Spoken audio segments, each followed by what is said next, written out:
It's time! Another E3 season is upon us, which means we're about to learn what the heck Nintendo is up to in the near future.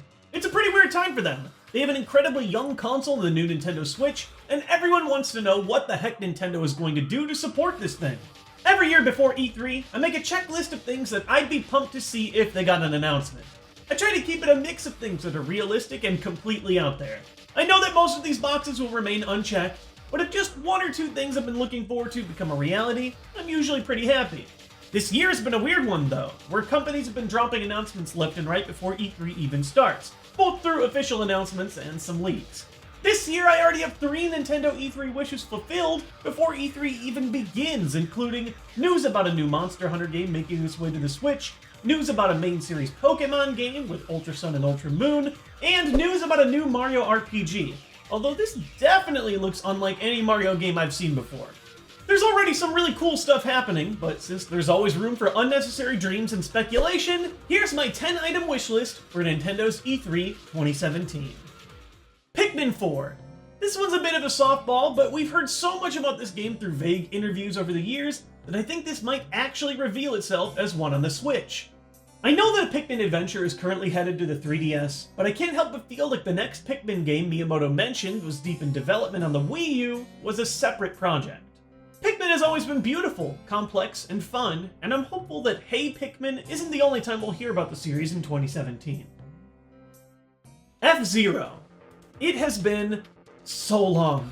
Almost 15 years ago we got FZero GX, nonsensically fast, insanely challenging, and full of over-the-top anime moments that made this game a racer that really stood out a ton to me.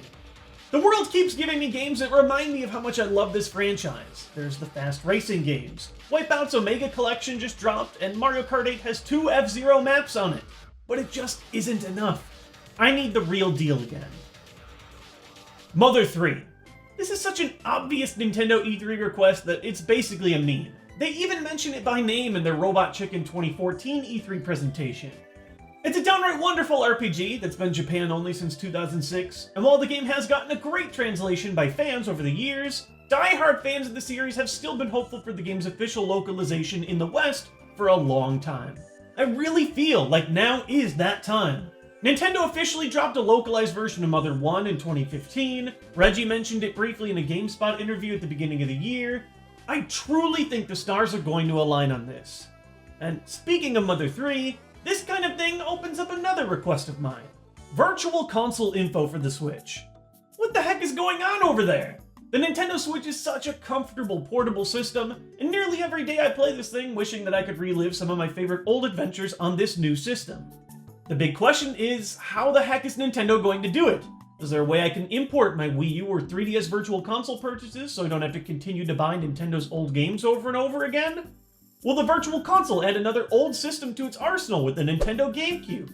They have the perfect platform to play old games on, just please tell me how I can play them. Kid Icarus.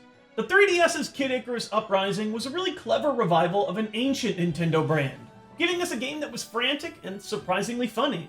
The only thing I couldn't ever enjoy about the game was the fact that no matter what, you had to use one circle pad and the stylus to control it, and that just never got comfortable for me.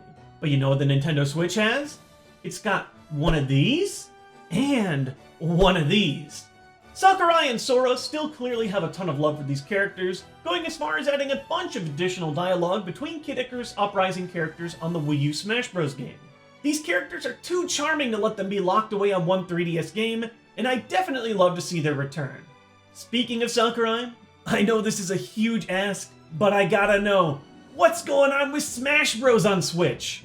Super Smash Bros. Is in many ways the Nintendo game, bringing together music, characters, and voices from every corner of the Nintendo universe. They're a rare breed of game that simultaneously allow everyone to play casually while still being watched by thousands in competitive tournaments every week.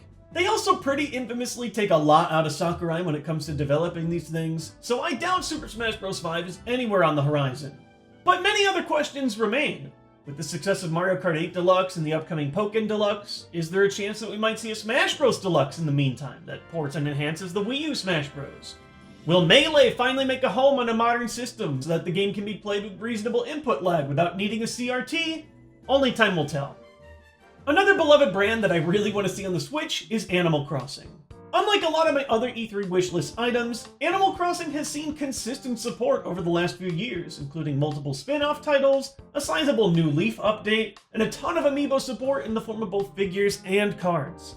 It even has an upcoming mobile game that's been in development with Nintendo. But despite all of this, I was bummed that the Wii U was never used for a proper main series Animal Crossing game, and I think the Switch would perfectly blend the series' roots from both portable and home console systems. The same way that Fire Emblem Heroes operates to connect mobile fans with the main series Fire Emblem titles, I think a 1-2 punch of Animal Crossing Mobile with Animal Crossing for the Switch would be a perfect combination. Next up on my list is a little more generic, but it's pretty important.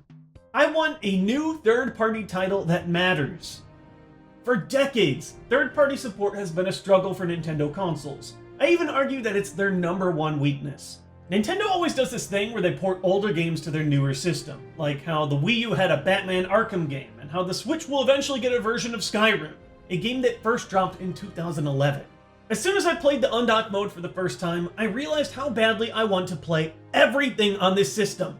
Literally every time I boot up a PC or PS4 game now, I think about how great it would be to pick up my progress on that portable Switch. From Persona to Rocket League, there are so many games I would love to play on the go. I do understand that the Switch has some kind of sports support coming with NBA 2K and FIFA, but I want just one new game announced at E3 to say, hey, our new game is coming to PS4, Xbox, and the Switch. I know it's less powerful. I know it's gonna look worse on the Switch, but I'll take that drawback in a heartbeat if it means that I can play the game both on the TV and on the go. Arguably, my #1 wish for E3 is a pretty common one for many of you. Metroid. When it's done well, Metroid is truly one of my favorite franchises of all time, mixing action and exploration into a science fiction world that's equal parts beautiful and horrifying. It almost doesn't even matter what the format is, but I do know that both the first-person Prime-style titles and the classic 2D Metroid formula are proven to work. Other M was ambitious, but strayed way too far from its roots with a big narrative mess. Federation Force, while not terrible as its own project, isn't a return to the classic dark adventures of Samus Aran that we've been waiting for. When Metroid Prime and Metroid Fusion dropped on the same day in 2002, it was a pivotal moment for me as a gamer. Both games are fantastic and had me hooked. It's funny how 15 years later, all I want is half of what we got on that day. And finally, this is a bit of a cop-out, but the last item on my wish list is a surprise. Nintendo is the #1 company for consistently repackaging the same franchises year to year. And it makes sense. We know what we like, and seeing a modern take on a format that has proven to be good gets us excited. Games like Super Mario Odyssey are a perfect example of this. But every once in a while, Nintendo drops something completely out of left field. Something I didn't know I wanted because I didn't know it existed yet. Splatoon's announcement at E3 2014 is the biggest example. And while I don't know if we'll see another new IP from Nintendo this soon after ARMS, I'm always up for something weird. Give me something new. And that's it. That's my 10-item wish list for this year. Like I mentioned, most of these boxes are going to be left unchecked, but it's always a fun game to see which of these do get filled in. I know E3 is basically one giant commercial, predominantly geared toward a business convention, but it's impossible not to get caught up in the hype a little bit every year. I've got a good feeling about this year, and we'll see in a couple of days if any of my E3 wishes come true. Thanks for watching. Let me know what your E3 wish list looks like in the comments, because it'll be really fun to look back on everybody's predictions once the event has come and gone. I will be at E3 this year, so expect a handful of videos showcasing hands-on experience with upcoming Nintendo games coming to the channel soon. I'll see you guys next time with more E3 content.